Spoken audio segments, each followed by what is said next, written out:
You need to have more people shaping your leadership and your decision making. Stop it. You have too much power and you know you have too much power. Do something about that. What would happen if we just told the truth? Welcome to TruthWorks, where we dig into the nitty-gritty of leadership and work. And what needs to change. I'm Jessica Neal. And I'm Patty McCord. Our journey together started in HR, but trust us, it's evolved into something wild, honest, and, well, a bit rebellious. So throw out the handbook. We're here to redefine rules to work for us, not against us. Let's dive into another episode.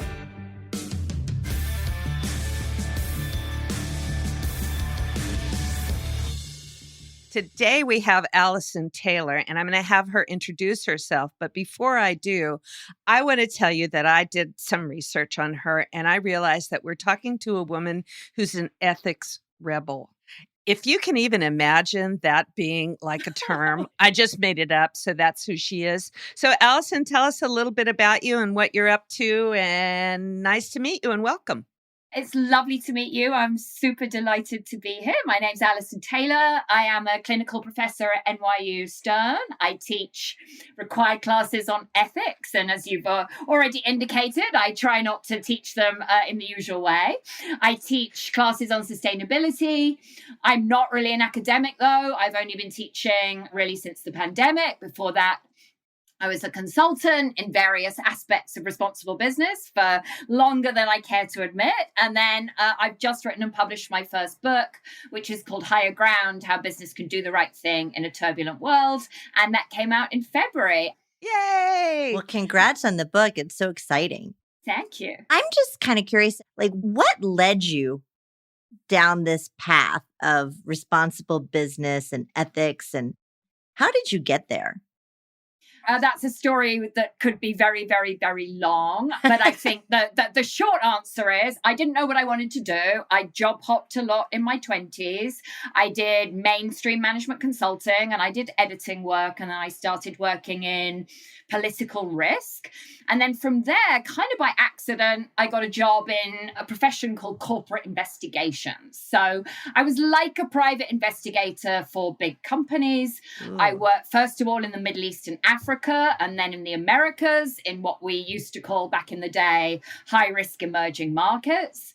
And I did a lot of work on bribery and corruption and fraud and money laundering and who was connected to who and who was paying who for what. Juicy stuff. It was. I had a lot of adventures. I had a lot of fun. I ran around Nigeria in particular for a very, very long time. And yeah, you get to really understand the messiness of business and how business operates in that job. But in that job, I was spending a lot of time with ethics and compliance officers and general counsels and bankers and can we do this deal and should we fire this person? And it was all very serious and high stakes and high budget and urgent and legalistic. And then in 2015, I moved into sustainability. So there we're talking about climate change and human rights and how business can fight inequality and change the world. And that was super interesting to me because I realized both these roles were about dealing with ethical, responsible business, but they were approaching the topic completely differently. Yeah, because 2015 was still, we exist to make our shareholders rich, right? Well, I think in the field it had turned a long time ago. It hadn't got mainstream. But even more significantly, there were different ideas about what it took to be a responsible business, philosophy, different jargon. And I realized the ideas didn't really hang. And then I got super curious then about what was going on and what kind of structures and functions we have in companies, how we're treating these topics, what we are and aren't saying. And so I started to ask more and more questions about culture and leadership and the things people don't explicitly say, but are really going on. And I've been really trying to answer these questions ever since. And so the book is my attempt to provide some clarity on a whole area I've realized is super messy and super confusing. That's fascinating. And I mean, you could have just written a book on your investigator job. I mean, It was fun. I had got some stories in the book from that time for sure. I'm sure, because that foundational for all of this, obviously. So, Yeah.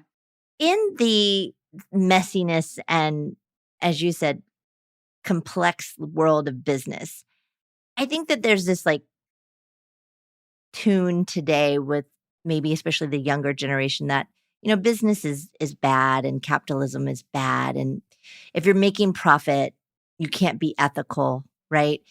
What do you think about that? And can you help us understand this messy world? And is it okay to be a profitable business? And is it and capital isn't okay? Like, tell us. Yeah.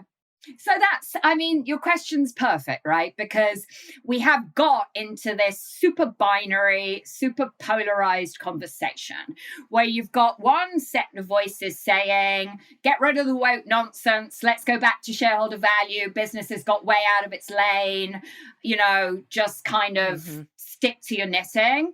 And then we've got another chorus of voices where really nothing you ever do will be good enough. And the example I use is Patagonia.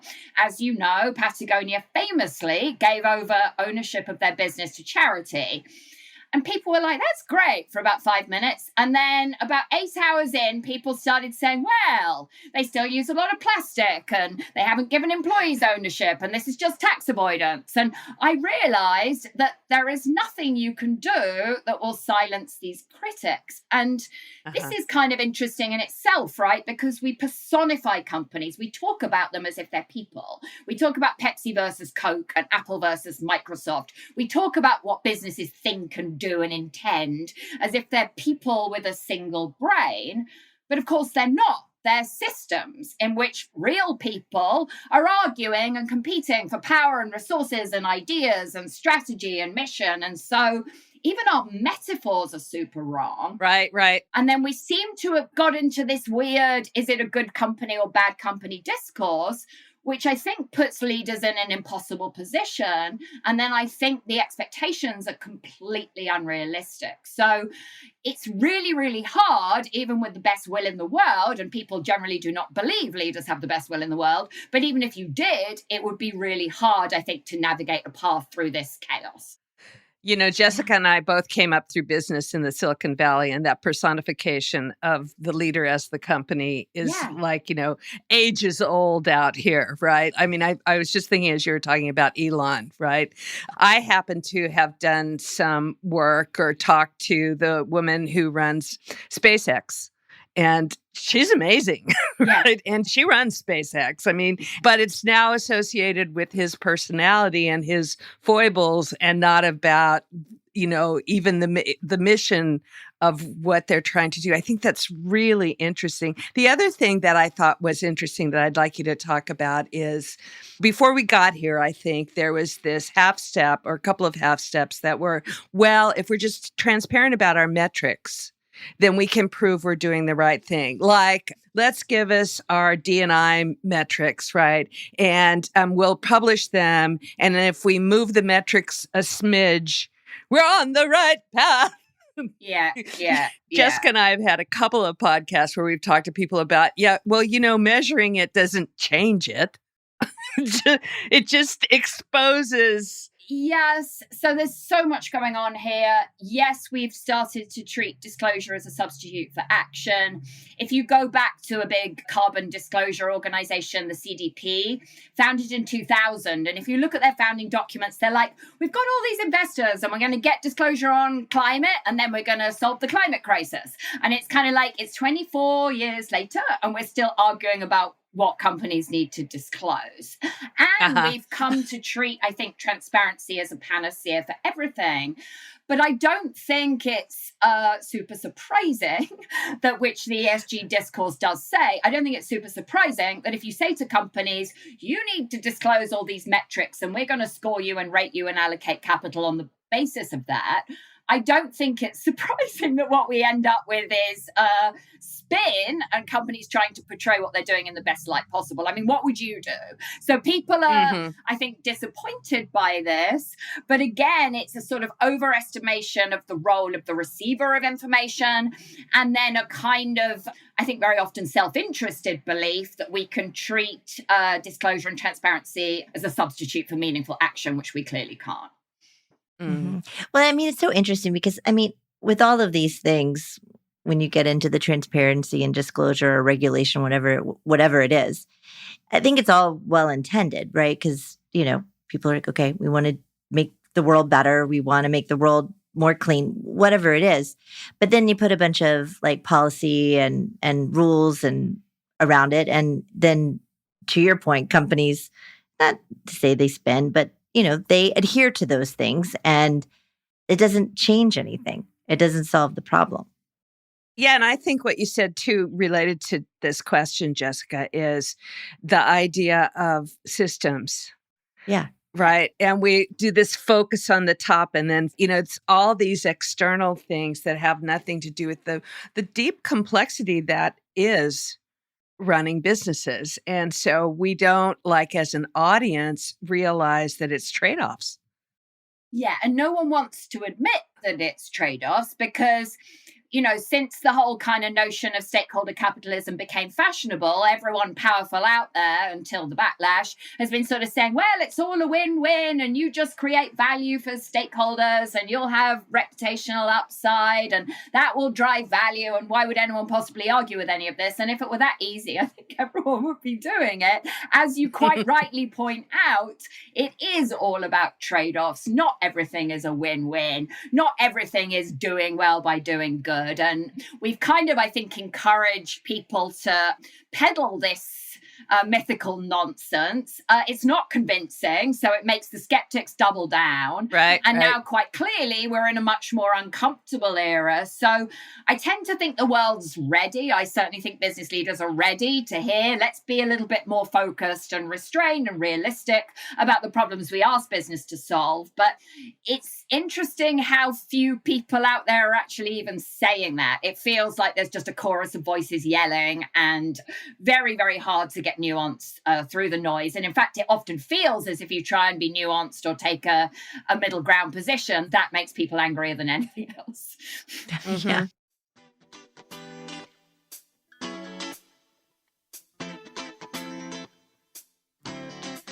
So, let's get back to your book a little bit since it just came out in February. Tell us a little bit about your favorite parts of the book when you were writing it. Like, when were you like super emotional? When were you like, oh, this is going to be meaningful and impactful?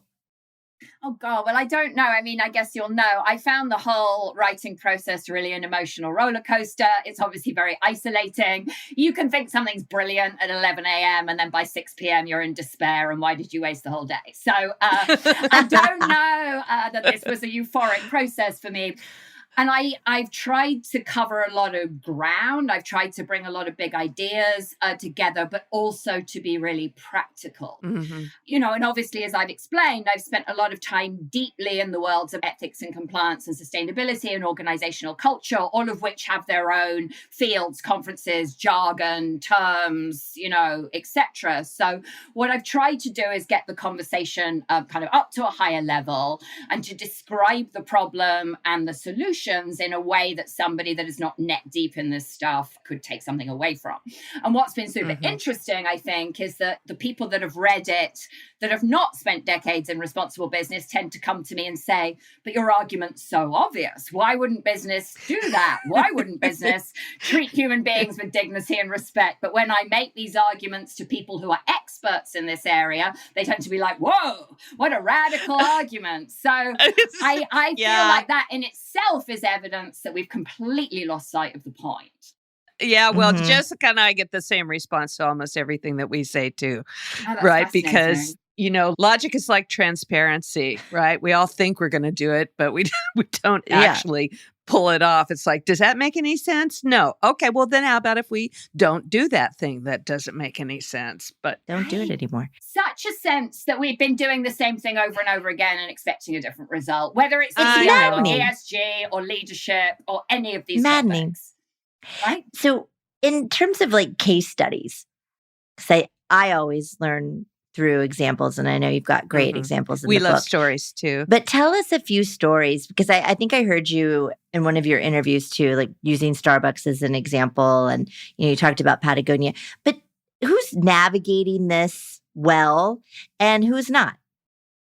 So I think the first thing to say is it's really hard to say this company's getting it right for the reasons I've just laid out. Nobody's getting everything right. So let's just get that on the table.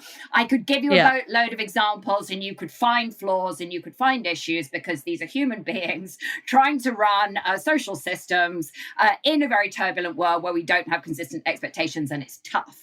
The Starbucks example, I think, is super fascinating. And you could make the same point about REI. I just walked past their shop in downtown New York the other day, and there are a load of people striking because of their union busting activities. So both REI and Starbucks are super interesting because they tick all boxes on ESG.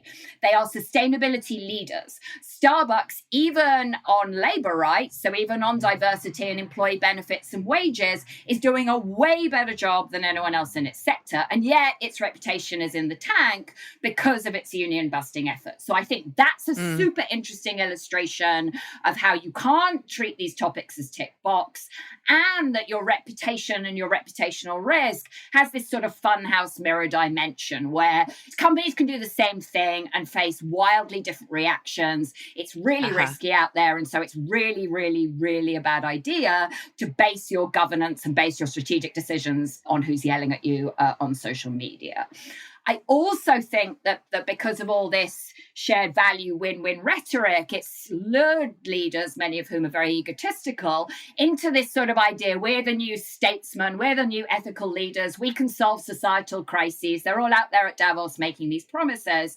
And I think that has raised unrealistic expectations and ultimately driven this backlash. So I think the companies that stand out for me, therefore, are companies that are being more restrained and realistic about the problems that they offer to solve. So Chobani, the yogurt company, I think is a really interesting example. It's private, so its life is a bit easier in some ways. But one, it's focused on the externalities of its core product, which are making yogurt. And so it's focused on the US agricultural system. I think the more impressive thing is that its manufacturing facilities are in Idaho and upstate New York, very, very Republican parts of the country. And Chobani has hired and relocated refugees into these areas without suffering the kind of backlash you might imagine a company would suffer taking those moves. So they're doing something right. They're doing something right with how they treat their people. They're doing something right with their culture. They're doing something right with how they're thinking about their impact on the local community. And that, to me, is very, very interesting, while still emphasizing they're, of course, not perfect. Mm-hmm. Interesting. And they're not doing it for the press, right? Are they doing it because they believe it's the right thing and it makes sense to them in terms of business? Yeah, and they're focused on their mission. They're focused on how they make money. So they're focused on immigrant workers, and they're focused on employee rights, and they're focused on dairy, and they're focused on farming. And then they're not feeling the need to be out there yodeling about everything else. Mm-hmm. And if something comes up that isn't related to those issues, they don't feel the need to make a statement. And I think we can see how many other leaders have got drawn into either very self-serving marketing campaigns that don't really align with their values, or with just kind of talking and taking positions and quote unquote speaking out in a somewhat empty way that either isn't aligned with their political spending or isn't aligned with what they're doing internally. Mm-hmm. Is that the answer, to really just stay in touch with what your mission and your values are and be clear about what those are and stay focused and true to that, and not to try to do everything, but try to do the one thing that you're doing really well? I think that's part of it. The other way I put it in the book is before you start promising to make the world better, make your business better first. Right. So focus on the problems you can actually solve. Don't be out there making a lot of noise about inequality if you're not paying people a living wage. And then I think the second thing I would say is base your ethical principles, your ethical commitments, your code of conduct, the values that you adhere to on your impact on human beings, and treat human beings with dignity and respect. That is the idea that people that are not neck deep in responsible business find blindingly obvious. And people that are deep in ESG in these areas seem to find this a radical and overambitious suggestion. I talk to lots of leaders in lots of companies and say, look, if your product is to make, I don't know, home internet connectivity better, then you probably don't need to save the whales as a mission. Exactly, Patsy. Right. But I think that part about being able to articulate to what you just said, articulate to your customer and your constituency is the leadership role that people have that draws the right employees to the right business. Because I think that, and Jessica, you both can tell me because you're teaching, so you're working with people coming into the business and Jessica's working with entrepreneurs. I think that some of the people coming into the workforce now have this idea that I want to work for a company that will change the world. I mean, the entire world, right? 100%. Yeah, I think there's the critics that are perhaps your customers, perhaps not, but it's people in the world. But then there's your employees, and there's enormous pressure from internal for companies to be focused on everything. Right. And, 100%. When I was the CHRO of Netflix, it was like, what are we going to do about this? And what are we going to do about this in Brazil? And what are we going to do about, this war? And you want to do something, you want to care, you want to be compassionate because these things are in some ways very tragic.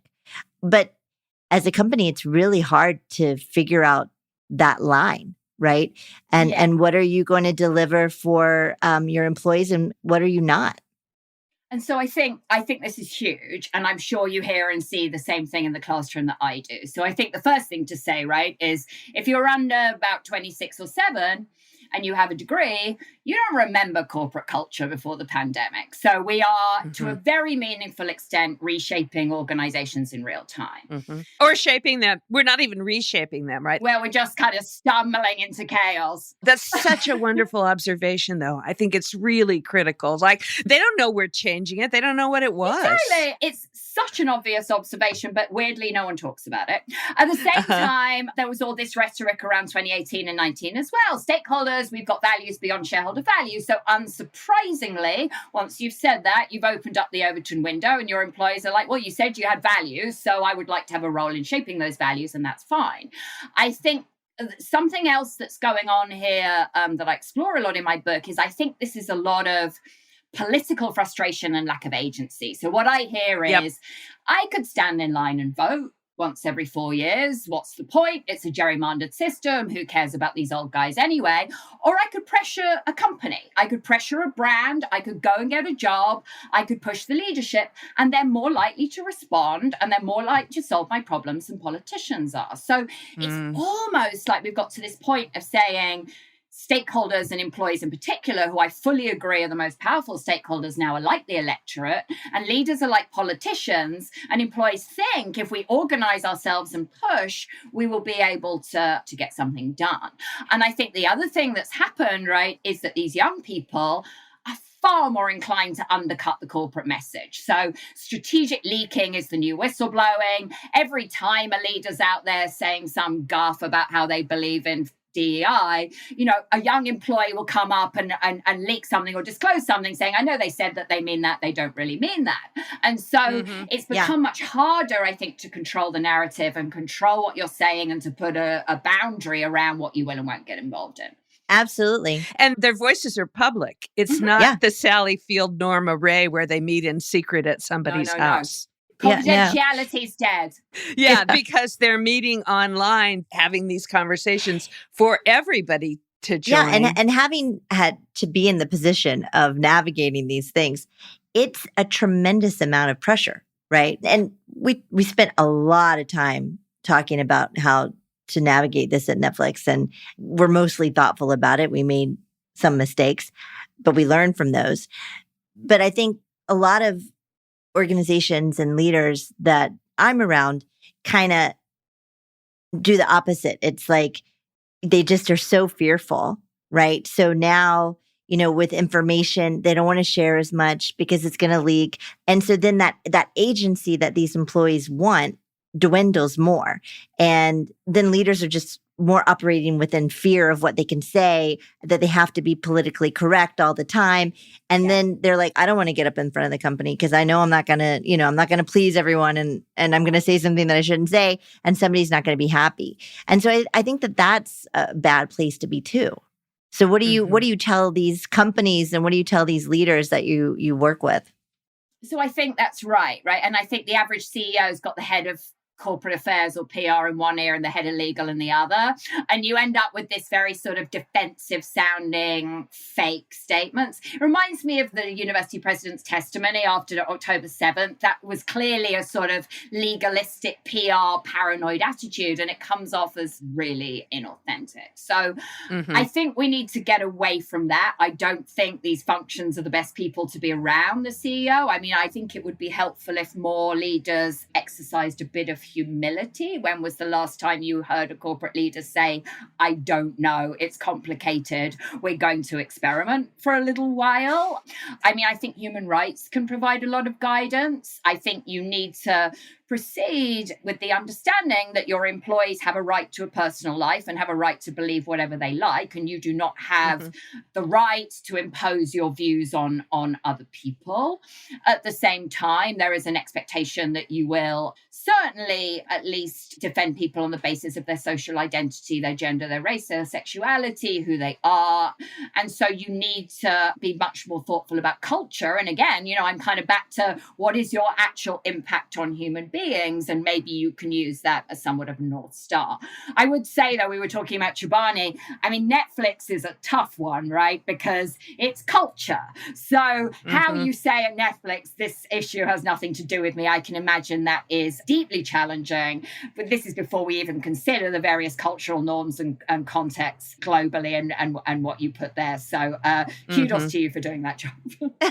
Well, I certainly learned a lot. Right. And, there were many a times where on certain issues, I was the messenger and, would have to email the over 10,000 people in the company. And every time I was hovering around pushing send, I was having massive panic attacks. Yeah. I was like, oh God, I have to hit this button. Because sometimes it lands really well and sometimes it doesn't. But I think we always try to think about our values, think about our mission, and be as authentic and clear as we possibly could about what we would do and what we wouldn't do. Companies really do have to discuss and have great debate about what their organization's line is, right? And I think when we started to get more clear at Netflix of like, hey, this is who we are, this is what we do, this is what you can expect from us, those conversations and that pressure started to get easier. That wasn't to say that things didn't bubble up, but because we were clear, because we were authentic, and when we messed up, we said we messed up, right? So that's so important as well. Yeah. Well, and I think also what you said about, the problem with going into the arena where we view it like politics, it's like we have the leadership and we have the employees, and there's this 100-mile gap in between them. And so I think that's something we learned to do at Netflix, and that we try and coach other companies to do, is like, if they say they want agency, give it to them. What would you do? What do you think we should do? How do we do this and line that up with our values, right? And line that up with our customers and line that up with what we're trying to achieve. And, then I think that's the sort of, for this generation, it's like, take this voice and make it meaningful and not just baby bird, like, give me peace, give me happiness, give me, Right. So I think that's it. I think a lot of leaders have been drawn into kind of, it feels like everyone's yelling at you, so you're placatory. yes, have agency, but with that comes responsibility. So I absolutely believe that, treat your employees like the adults that they are, invite them to consider the trade-offs. If you're McDonald's, sure, you could say something about Israel and Palestine. Maybe you should be thinking about the climate impact of beef. Maybe no one ever changed their mind about the Middle East conflict because of anything McDonald's, or for that matter, Netflix said. And so I think if you have that conversation and you're like, we're shaping this together, we are all responsible for considering those trade-offs, then at least people feel like there was a process, decisions were made. I might personally disagree, but I feel like my voice was heard. And that's very different than the kind of typical employee engagement survey where you're asked your opinion and no one really wants to know your opinion. And then you're, kind of reflected back some kind of curated version of what everybody said. And it's like, look at our great employee engagement scores. And there's no sense that anyone actually wanted to know what you think. And then you're more annoyed than if they didn't ask you in the first place. Right. I think there's this fear. I call it cool parent leadership. Like I've given a lot of, I think there's a bit of a sort of managers trying to be like cool parents, basically. And I think there's this sort of over promising. And then you hear all this, prioritize mental health and burnout and psychological safety and bringing your whole self to work. But, we still got to drive shareholder value, and you can't do all of those things. So then you end up with this real mixed messaging. And again, I think people are more fed up about that than if you were more honest. And then we have, this polarized media situation too, the polarized press, which is going to take, no matter how complex that is, and put it into a soundbite that is probably going to be one that's more negative than positive because it's going to get more clicks, right? Yeah. I mean, just think how lucky we are, though, that we're in this transformation of our world where these discussions are not amongst a bunch of academics at your school, right? Talking about these heavy things. We're talking about them with each other all around the world all the time. Yes. And I think that's a really, really powerful tool that none of us have figured out how to do, which kind of leads me to social media. I mean, Meta, X, where's that going? What are the challenges? What's your perspective and predictions around that? Well, clearly it's really fraught. Clearly these business models are designed to drive outrage. My colleague John Haidt's just written a book, arguing that social media has destroyed the mental health of a generation. And I certainly see those mental health problems. So it's all a big mess. I mean, I think the quickest way to look directionless and skittish and like you have no values is to base whatever you're doing on whoever's yelling loudest at you on Twitter. Yeah. I think we do not yet know how to govern any of these businesses. Most of us are super uncomfortable with the idea that Mark Zuckerberg is controlling what content we see online. At the same time, we shouldn't feel relaxed about the government doing that. So it's a real serious kind of challenge of how we manage these things for the collective good. We could make many of the same points about something like AI. So I think tech's so interesting because it really highlights many of these kind of very big picture challenges about, we've got the government, we've got business, we've got civil society. None of those institutions are working very well. We don't seem to agree what the responsibility is of these relative institutions. So how are we going to move forward in this hyper-transparent, online, outrage-driven environment? So give us a grade. Where are we right now? Oh, I think we're like in the bottom. I think we're in the bottom. Yeah. But something that comforts me, I mean, I think my students, and again, maybe you see this too, Jessica, like, I think they're very savvy about authenticity. They're very, very, very sophisticated about the gap between messaging and reality. I think they read and respond to stuff online in a way that's hard for someone as old as me to understand. I don't think there is even a distinction in their head, in fact, between online and offline, whereas I view them as two completely different worlds. Yeah. So I think we're in a mess. I think we need to find a path forward. I hope, and this is something we haven't touched on yet, but I'm often asked what gives me hope. And one of the things that gives me hope is the idea that now, millennials and Gen Z are going to start running these companies, are going to start taking over. We are going to slowly perhaps see a new generation of leaders emerge. And I think those new generation of leaders have a very different idea about what leadership is, how you get constituents, how you drive change, how you bring people along, how you leverage your network. So I think it's a move ultimately from kind of barking orders from the top to influence in an intangible system. And that's what we need. If you were to sit down with Mark Zuckerberg today and have lunch, what would you tell him? I would tell him, first of all, I have some sympathy because I think your content moderation efforts are way better than any of your competition, and you kind of get slammed and it's unfair. So that's a problem for you. And it's a really good example of how reputational risk is a funhouse mirror, not a linear accountability mechanism. And then I would say, for God's sake, you've never had another job. How can you possibly have so much control over this enormous entity? I don't care how impressive you are, which is not that impressive, but you should not be making judgment calls in isolation. You need to get more voices in here. You need to have more people shaping your leadership and your decision making. Stop it. You have too much power, and you know you have too much power. Do something about that. And then what do you think it is about leaders at that level? Is it not letting go of the power and the control? Is it ego? Is it power?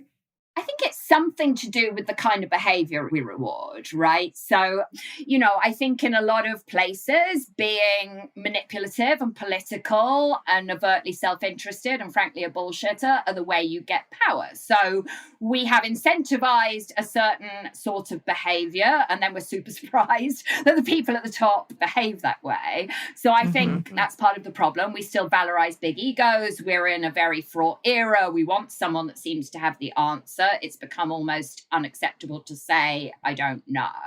So I think that's part of it. And then I think a lot of leaders, because they're not hearing anything negative, and you could make the same point about political leaders, if you get enough power, no one will tell you the truth. So that's just a reality. If you are powerful and people are telling you you're wonderful the whole time, they're lying. I'm sorry, because we're all fallible and we all make mistakes. So this is kind of what I'm saying about you need to build checks and balances to calibrate your judgment, even if your judgment's amazing, because nobody should be making these judgment calls in isolation, which is, of course, the argument for diversity, is to have a chorus of voices and perspectives and opinions in the room so you can kick something about and make the best decision. You'll make a quicker decision if everyone thinks in exactly the same way and takes exactly the same call. You'll make a quicker decision, but not necessarily a better decision. Yeah. Interesting. We certainly seen that too. I remember Travis and Uber, right? And people would say, how does he get away with it? How does he get away with it? I'm like, follow the money. Yeah. He's making Somebody money. just wrote him a check for $1 billion. Yeah. That says, you're doing great, dude. Yeah. Adam Newman. Keep it up. Adam Newman. Yeah, exactly. Right. But, I wonder if some of it too, although those are good examples of how I could be wrong, it might be also generational. Right. The leaders of certain generations had certain qualities, and as we move along, I think it's what your point you made about it'll be really interesting to see how Gen X and millennials become leaders and how different that is. But you know what? We've said that about every generation. Yeah. Like this generation's going to do it differently. This generation's going to do it differently. And it's not that I don't have hope, Alison. I'm a very optimistic person. I just want you to know. But that hasn't happened. It's not to say that there hasn't been slight changes, but I don't know. Look at government as an example. Yeah, but who in their right mind would go into government right now? I mean, you just have your personal life over the coals, and it's so. But also, look at how we do business. Yeah, I hear you, and a lot of people say this to me. People say, though, they'll learn when they have to get a mortgage. I'm not sure. There's interesting evidence that CEO job descriptions have changed. So we are now looking for more social skills and influence and knowledge of sustainability and comfort with diversity, because value has become more intangible. It has become much more unpredictable. It has been more a case of building coalitions and influencing. So I think even if leaders don't want to hear this, the reality of how companies make money these days does force a somewhat different approach to winning people over. And then at least the people I see in the classroom are not going to be easy to win over or easily convince. So I think it's a tough time to be a leader, but I feel somewhat optimistic we'll start to value different characteristics over time. We'll see. Let's hope I'm right. Okay, well, good. Well, leave us on a high note of optimism instead of talking about the evil. I mean, I think that there are lots of good things going on. We only, as we've already discussed, read about the bad things. I see a change in real time. I see movement in real time. Consumer tastes are changing. Investor tastes are changing. Someone spoke in my class yesterday and contrasted the reaction to Exxon's spill in Alaska in 1989, which had a 3% impact on the stock price, with BP's Deepwater Horizon spill, 45% impact on the stock price, has kind of killed them for decades. That is a dramatic change in how a reasonable investor, and we're not used to thinking of investors as driving change, reacts to an environmental disaster. So I think it's very, very easy to feel hopeless, especially in 2024 when the election is not a pretty picture so far. Very easy to feel like nothing's changing and it's all hopeless. And I think if you take a step back, everything is changing. Social norms are being reformed in real time. People do care about different things than they used to. It's harder to get away with stuff. And I do think we're on the brink of seeing a shift in values, or at least I hope so. Oh, that made me feel good. Yay! Yay! Me too. Okay. Yes.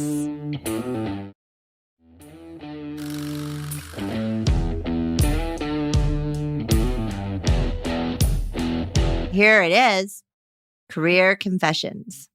How do I hold my CEO accountable to the values they came up with last year? Last year, my company introduced a set of core values aimed at guiding our actions, including principles like diversity and transparency. However, despite their significance, it feels like these values have remained superficial, lacking substantive implementation. As a smaller company, the execution of such values should be more straightforward, yet the leadership's commitment seems questionable. As an employee seeking accountability from the top down, I find myself uncertain about how to ensure these values are not just empty rhetoric.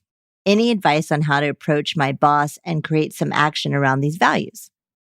Oh, it's a really, really tough question. So the thing I would say that degrades culture the fastest, and that seems to be a characteristic of many workplaces, is the sense that there is one set of rules for senior leadership and another set of rules for everybody else. So one question I think I would ask is sort of incentives and rewards, and are these values and somehow baked into decision making and how executives get rewarded, that kind of thing. I would encourage this person. I mean, they're saying the values seem inauthentic. What would an authentic commitment look like? If they are saying, these leaders don't value diversity, then let's look at the diversity program. Let's find out what a better diversity program would look like. I would then get these executives to read all this material about reputational risk, about employee strategic leaking. There are a million case studies of employees taking to social media to undermine what leaders are saying. And I would really kind of encourage more deep thinking about those topics. And then finally, it sounds as if the leader may have made too many empty commitments. So the final piece of advice I would give is, if there are 9 values and it's a bunch of stuff like integrity and teamwork and we don't really know what it means, what do you really want to get done? And what do you think would be core to the business? So for this person seeking change, I would focus on a few goals. I would get together with colleagues. I would take collective action. I would not be a lone voice. So you need to go and get allies. You need to build, a kind of community of people. And then you need to have focused goals. And I think you then really need to go to the leader with a collective voice and say, this is what we would need to see here, and see what they say. And if they respond poorly, I think you've got to get out of there. I think that is great advice. The one thing that I would just, if I was talking to this person, that I would ask them is, it seems like a newer company because they just did their values last year. I could be reading that wrong, but it takes time for culture to happen. And so Yes. to your point, Alison, sort of the seeking to understand, talking to people, like you may not know that some of these things are actually happening and discussions are happening. You just may not have heard about it yet. And so Yeah. I think be very curious and understand that these are all humans, right? And my guess is that they did this exercise because they cared and they came up with these things because they want them. But making them a reality is a hard thing. Behavior change is a hard thing. And making a culture real takes practice. And maybe you guys just aren't practicing enough. Yeah, my very simple, pragmatic advice to an employee who asks this question is always, okay, if you're in management, what would you do? That's question number one. Question number two is more important. If you're in management, what information would you want to have to make the best decision? Yeah. Right. And that gets to my point about how no one tells leaders the truth. That's right. So that's where you start, right? Yeah. So what information can you find? And that gives you the ability to ask the question, what information did you have to make this decision? Yeah. Right. And so then we teach each other all the time about it's not just disagreeing. It's disagreeing and probing about how did we get here? And then where do we go? And where do I fit in the whole answer the question phase? Yeah. Love it. I had a professor once that said, you don't change culture by trying to change culture, which I think is a really good way of thinking about it. So it's one thing to make a statement. It's another thing to align the incentives and structures and decision-making and promotion criteria and goals. And, it's a hard thing to move a system. So let's kind of approach the whole thing again. I think, humility and experimentation. What I would hope to hear from this leader if I went to them with these questions is, we're working on it. We haven't got everything right. What do you suggest? Yeah, exactly. Alison, this has been wonderful. This is so great. Sure has. Continued wishing success on your new book. It's fabulous. You're fabulous. It's such a pleasure to talk to you both. Thank you so much.